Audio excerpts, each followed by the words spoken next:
आज हम Einstein's energy मास equation के बारे में पढ़ेंगे। बज़ाहिर नाम से ही नजर आ रहा है ये कि ऐसी इक्वेशन होगी जो कि एक्चुअली एनर्जी को मास से रिलेट कर रही होगी या मास को एनर्जी से रिलेट कर रही होगी।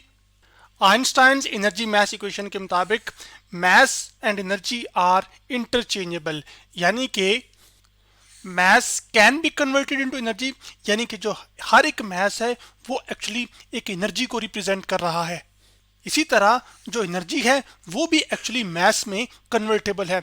अब आइंस्टाइंस की जो फेमस एनर्जी मास इक्वेशन थी, जो कि असल में उसने स्पेशल थ्योरी ऑफ रिलेटिविटी से ड्राइव की थी, जो कि एक्चुअली एक ऐसी थ्योरी है जो कि जब आपके ऑब्जेक्ट्स फास्ट स्पीड यानी कि स्पीड ऑफ लाइट के लगभग ट्रेवल कर रहे होते हैं तो उसके लिए जो उसने थ्योरी डेवलप की थी उसको हम स्पेशल थ्योरी ऑफ रिलेटिविटी कहते हैं। उसी का इस्तेमाल करके असल में उसने आइंस्टाइंस ये एनर्जी मास इक्वेशन या इसको मास एनर्जी इक्विवेलेंस भी कहते हैं, ये ड्राइव की थी। और ये हमारे पास है E is equal to M, जो कि मास है एक ऑब्जेक्ट का, जबकि C और यहाँ पर उसका स्क्वायर, जबकि E यहाँ पे रिप्रेजेंट कर रहा है एनर्जी को।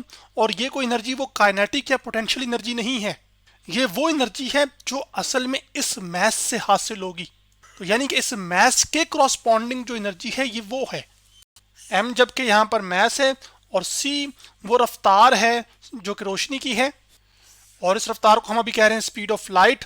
और जो स्पीड ऑफ लाइट है ये वैक्यूम के अंदर और एयर के अंदर जो इसकी वैल्यू है वो ली जाती है 3 multiply by 10 to the raise power 8 metre पर सेकेंड, यानी कि रोशनी जो है वो 3 करोड़ मीटर का फासला एक सेकंड में तय करती है वैक्यूम में, जहां पर कोई एयर पार्टिकल्स मौजूद नहीं होते। अब अगर हमें मास की वैल्यू पता हो, ठीक है, फॉर एग्जांपल 1 किलोग्राम मास है या 2 किलोग्राम मास है, आप उसकी वैल्यू यहाँ पुट करेंगे, उसको स्पीड ऑफ लाइट के साथ मल्टीप्लाई करें, उसका स्क्वायर करें, तो आपके पास एनर्जी आ जाएगी। इसी तरह इक्वेशन आपको फिजिकली ये बताती है कि अगर बहुत स्मॉल अमाउंट ऑफ मास हो तो उससे बहुत ज़्यादा एनर्जी हासिल की जा सकती है। क्यों? फॉर एग्जाम्पल अगर मास हो, जैसे फॉर एग्जाम्पल यहाँ पर आपके पास शहद है, और मान लेते हैं कि इसका जो मास है अभी हम सिर्फ कह रहे हैं जी कि 0.1 किलोग्राम है, समझाने के तौर पर अगर 0.1 किलोग्राम इसका मास है तो इस 0.1 किलोग्राम को जब हम मल्टीप्लाई करेंगे स्पीड ऑफ लाइट के स्क्वायर से, तो उससे जो एनर्जी हमें हासिल होगी वो असल में बहुत ज़्यादा होगी। इसी तरह अगर हमें ये पता हो कि एक सब्सटेंस में कितनी एनर्जी मौजूद है तो उसके जो करस्पॉन्डिंग मास है वो असल में हम इसी इक्वेशन की मदद से निकाल सकते हैं। करना सिर्फ ये होगा कि जो सी स्क्वायर इधर मल्टीप्लाई हो रहा है वो उधर जाके एक्चुअली डिवाइड हो जाएगा और वो आ जाएगा E बाई सी स्क्वायर और इक्वल टू आ जाएगा M। तो यूँ आपके पास अगर एनर्जी की वैल्यू पता हो तो उसके करस्पॉन्डिंग जो मास है वो हम असल में यहाँ से कैलकुलेट कर सकते हैं। अब हम सवाल ये है कि ये जो एनर्जी मास इक्वेशन है आइंस्टाइन की, इसकी हमें एप्लीकेशंस कहाँ कहाँ नज़र आती हैं। जो सबसे पहले एप्लीकेशन हमें नजर आती है वो ये, जैसे कि आपके पास एक कोई भी एटॉमिक न्यूक्लियाई जो कि असल में मिल के बनता है प्रोटॉन्स और न्यूट्रॉन से, और अभी यहाँ पर हमारे पास इस तस्वीर में ये प्रोटॉन और न्यूट्रॉन जो है वो सेपरेट है। तो मान लीजिए कि इस नीले रंग के को जो है वो हम प्रोटॉन कह रहे हैं, जबकि एक्चुअली ये जो आपके पास लाल वाला है इसको हम न्यूट्रॉन कह रहे हैं। तो प्रोटॉन और न्यूट्रॉन मिलके न्यूक्लियस बनाते हैं, और प्रोटॉन और न्यूट्रॉन को मिला के हम असल में न्यूक्लियॉन्स भी कहते हैं। तो ये जो सेपरेट प्रोटॉन्स और न्यूट्रॉन्स हैं इनका जो मास होता है वो असल में ज्यादा होता है उससे जो न्यूक्लियस असल में इनसे मिलके बनता है। तो ये जो मास की कमी है, यानी कि इसका जो न्यूक्लियस का मास है वो कम है, जबकि जो इंडिविजुअल प्रोटॉन्स और न्यूट्रॉन का मिला के जो मास है टोटल वो असल में ज्यादा है। तो ये जो मास की कमी है ये असल में एनर्जी की फॉर्म में अपेयर होती है। तो जो मास की कमी है इसको असल में हम मास डिफेक्ट कहते हैं। अब ऐसा तो नहीं ना कि ये जो मास है ये असल में कहीं खत्म हो गया या जाया हो गया। अब चूंकि आइंस्टाइन ने कहा था कि आपके पास ये जो मास है ये एक्चुअली किस में कन्वर्टेबल है, एनर्जी में, तो यहाँ पर भी यही होगा कि एक्चुअली आपके पास ये जो मास की कमी है ये असल में एनर्जी की फॉर्म में अपेयर होगी। और वो जो एनर्जी है एक्चुअली वो हम E is equal to del M, यहाँ पे जो डेल एम है मैं यहाँ पे इस्तेमाल कर रहा हूँ, ये असल में वो मास डिफेक्ट है। चलें यहाँ पे इसको तीर का निशान भी देते हैं, और साथ क्या आ जाएगा स्पीड ऑफ लाइट का स्क्वायर, यानी कि सी का स्क्वायर यहाँ पे। तो मास डिफेक्ट की अगर हम वैल्यू यहाँ पर पुट करेंगे जो कि इंडिविजुअल प्रोटॉन्स और न्यूट्रॉन टोटल का मिला के मास को माइनस करना पड़ेगा आपको एक न्यूक्लियस के मास में से, उससे हासिल होगा, उसको स्पीड ऑफ लाइट के स्क्वायर से मल्टीप्लाई करेंगे तो जो एनर्जी होगी वो आपको हासिल हो जाएगी जो इस मास डिफेक्ट के कॉरस्पॉन्डिंग है। और वो जो एनर्जी है इसको असल में हम कहते हैं बाइंडिंग एनर्जी। क्योंकि प्रोटॉन्स और न्यूट्रॉन्स जब आपस में जुड़ते हैं और मिलकर एक न्यूक्लियस बनाते हैं तो वो एनर्जी को एक्चुअली रिलीज करते हैं, और वो एनर्जी इस मैस इफेक्ट की वजह से रिलीज करते हैं। इसी तरह जो पेयर प्रोडक्शन है वो भी एक्चुअली एक एप्लीकेशन है आइंस्टाइन्स मैस एनर्जी इक्वेशन की, क्योंकि पेयर प्रोडक्शन एक ऐसा फिनोमेना है जिसमें एनर्जी जो है वो कन्वर्ट होती है मैस में। इस पेयर प्रोडक्शन को मैं आपको एक लेबल डायग्राम से बता देता हूं, जिसमें आपके पास यहाँ पर ये फोटोन ऑफ लाइट है, या हम कह सकते हैं कि इलेक्ट्रोमैग्नेटिक वेव्स हैं जिनको ट्रैवल करने के लिए कोई मीडियम नहीं चाहिए होता। वो आके स्ट्राइक करते हैं एक हैवी न्यूक्लियस को, और न्यूक्लियस यहाँ पर स्टेशनरी है। तो जो फोटॉन्स हैं ये एक्चुअली कैरी करते हैं अपने साथ एनर्जी, इनका कोई मैस नहीं होता। तो जो फोटोन है जब वो आके एक न्यूक्लियस को स्ट्राइक करता है तो उससे एक्चुअली एक इलेक्ट्रॉन और पॉजिट्रॉन जनरेट होते हैं। अभी जो इलेक्ट्रॉन और पॉजिट्रॉन हैं ये असल में मैटर पार्टिकल्स हैं, यानी कि इनका मैस है, जबकि जो फोटॉन्स हैं ये मैसलेस हैं।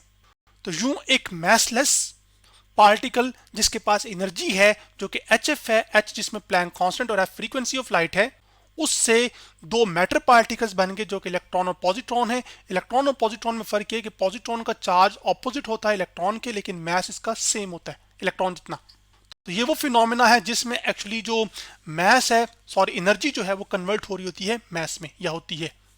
इसी तरह एक और फिनोमेना जो कि है पेयर एनिहिलेशन, वो भी असल में एक एप्लीकेशन है आपके पास आइंस्टाइन मैस एनर्जी इक्वेशन की। और पेयर एनिहिलेशन में मैस कन्वर्ट होता है एनर्जी के अंदर। कैसे, इसको भी मैं आपको एक लेबल डायग्राम से पेयर एनिहिलेशन का फिनोमेना बता देता हूं।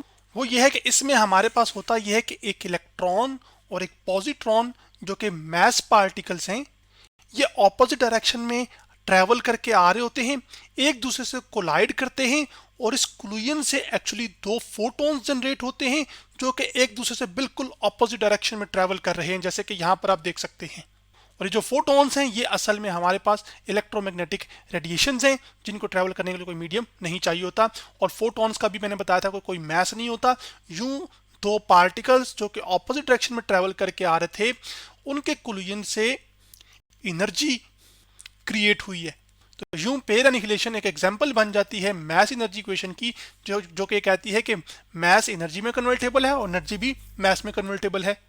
अब टकराने से पहले की अगर हम देखें तो यहाँ पर हमारे पास क्या है, एक इलेक्ट्रॉन है जिसको मैं ई लिख रहा हूँ माइनस, फिर प्लस आ जाएगा। यहाँ पर क्या है, रिएक्शन लिख रहा हूँ सिर्फ, पॉजिट्रॉन को हम ई प्लस से रिप्रेजेंट कर रहे हैं। यहाँ पर इलेक्ट्रॉन और पॉजिट्रॉन आपस में कोलाइड किए और उससे एक्चुअली दो फोटॉन्स जिसको हम गामा से भी यहाँ पर रिप्रेजेंट कर रहे हैं, गामा एक ये और साथ आपके पास आ जाएगा दूसरा गामा ये। तो चलें अब यहाँ तक, चूंकि अभी तक तो हमने एप्लीकेशंस जान ली इसकी आइंस्टाइन मैस एनर्जी इक्वेशन की। अब इस चीज़ की बात करते हैं कि ये आइंस्टाइन मैस एनर्जी इक्वेशन को आप ड्राइव कैसे कर सकते हैं एक सिंपलर वे में। तो वो डेरिवेशन में बताने लगा अभी। तो डेरिवेशन को डिस्कस करने के लिए आइंस्टाइन मैस एनर्जी इक्वेशन की, इसमें आप ये याद रखिए कि मैं अभी बार बार जिक्र कर रहा था इलेक्ट्रोमैग्नेटिक वेव्स की या इलेक्ट्रोमैग्नेटिक रेडिएशंस की, जिनको ट्रैवल करने के लिए कोई मीडियम नहीं चाहिए होता। और इलेक्ट्रोमैग्नेटिक वेव्स जो कि फोटॉन से मिलकर बनी होती है, इनका कोई मैस नहीं होता, लेकिन ये मोमेंटम कैरी करती हैं। तो इनका जो मोमेंटम है और ये अपने साथ एनर्जी भी कैरी करती हैं। तो जो एनर्जी ये कैरी करती हैं वो असल में ई होती है, जो कि बराबर होता है आपके पास पी जो मोमेंटम कर रही हैं उसका कैरी कर रही हैं, उसका प्रोडक्ट सी जो कि स्पीड ऑफ लाइट है। अब इस एक्सप्रेशन से जो मोमेंटम ये particles, sorry photons particles, electromagnetic waves या इलेक्ट्रोमैग्नेटिक रेडिएशंस कैरी कर रही होती हैं, वो हम कैलकुलेट कर सकते हैं, जो कि आ जाएगा E बाय C। अब जबकि अगर हम ये देखें, जैसे हमारे पास ये शख्स है और इसका कुछ ना कुछ मैस है, तो जब ये मोशन करता है तो मैस इन मोशन को हम मोमेंटम कहते हैं। तो इसका जो मोमेंटम है P, वो एक्चुअली हम लिख सकते हैं इसकी मैस, जो जितना इसका कितना अमाउंट ऑफ मैटर में मौजूद है या कितने पार्टिकल्स में मौजूद हैं, वो M आ जाएगा यहाँ पर हमारे पास, और साथ वो किस रफ्तार के साथ ट्रैवल करे, जो कि चले हम कह लेते हैं v है। तो फोटॉन्स के केस में एक्चुअली ये जो v है ये रिप्लेस हो जाती है c से। तो आपके पास v, क्योंकि फोटॉन्स ट्रैवल करते हैं स्पीड ऑफ लाइट के साथ, तो m आ जाएगा यहाँ पर और साथ आ जाएगा c। अब ये p की जो वैल्यू है mc, ये असल में हम पुट करेंगे इस एक्सप्रेशन के अंदर यहाँ पर। तो जो एनर्जी है E, वो आ जाएगी E is equal to mc²। तो यूं आपने जो इलेक्ट्रोमैग्नेटिक वेव्स हैं या रेडिएशंस हैं उनकी एनर्जी का इस्तेमाल करके जो आइंस्टाइन की फेमस मैस एनर्जी इक्वेशन है उसको ड्राइव कर लिया। और ये वही इक्वेशन है जो कि एक्चुअली मैंने शुरू में आपको बताई थी। अब यहाँ पर ये बात याद रखिएगा कि यहाँ पर ये जो E है ये एनर्जी है। एनर्जी को जो है हम मेजर करते हैं जूल के अंदर भी उसके ये जूल का जो यूनिट है ये तब हम यूज़ करते हैं जब आपके पास हैवी मैसेज हों, जैसे आपका मैस हो 50 किलो हो सकता है, 100 किलो हो सकता है। लेकिन अगर हम इलेक्ट्रॉन लेवल पर या प्रोटॉन लेवल पर बात करें तो वो जो एनर्जी है वो फिर हम मेजर करते हैं इलेक्ट्रॉन वोल्ट या फिर मेगा इलेक्ट्रॉन वोल्ट के अंदर। अब जो एक इलेक्ट्रॉन वोल्ट होता है वो एक्चुअली हमारे पास बराबर होता है 1.602 multiply by 10 to the raise power -19 joule के। तो अगर आपने जूल से इलेक्ट्रॉन वोल्ट में कन्वर्जन करनी होगी एनर्जी की तो इस नंबर से डिवाइड करना पड़ेगा। इसी तरह जो एक मेगा इलेक्ट्रॉन वोल्ट होता है वो बराबर होता है 10 to the raise power 6 electron volt के। तो इलेक्ट्रॉन वोल्ट में जब एनर्जी आप कन्वर्ट कर लेंगे इस नंबर से डिवाइड करके, फिर दोबारा इलेक्ट्रॉन वोल्ट से मेगा इलेक्ट्रॉन वोल्ट में जाने के लिए आपको 10 टू द रेज पावर 6 से फिर फर्दर डिवाइड करना पड़ेगा। तब आपके पास एनर्जी जो जूल में कैलकुलेट हुई होगी वो मेगा इलेक्ट्रॉन वोल्ट में कन्वर्ट हो जाएगी। जबकि यहाँ पर जो m है वो मैस है, और मैस को हम जिस यूनिट में मेजर करेंगे वो एक्चुअली किलोग्राम है, जो कि स्टैंडर्ड यूनिट है इसका। जबकि जो c जो कि स्पीड ऑफ लाइट है उसका यूनिट मीटर पर सेकंड ही है। तो यूं आपके सामने एक अंडरस्टैंडिंग डेवलप हो गई है इसके यूनिट्स की भी, और कौन सा किस वक्त इस्तेमाल करना है।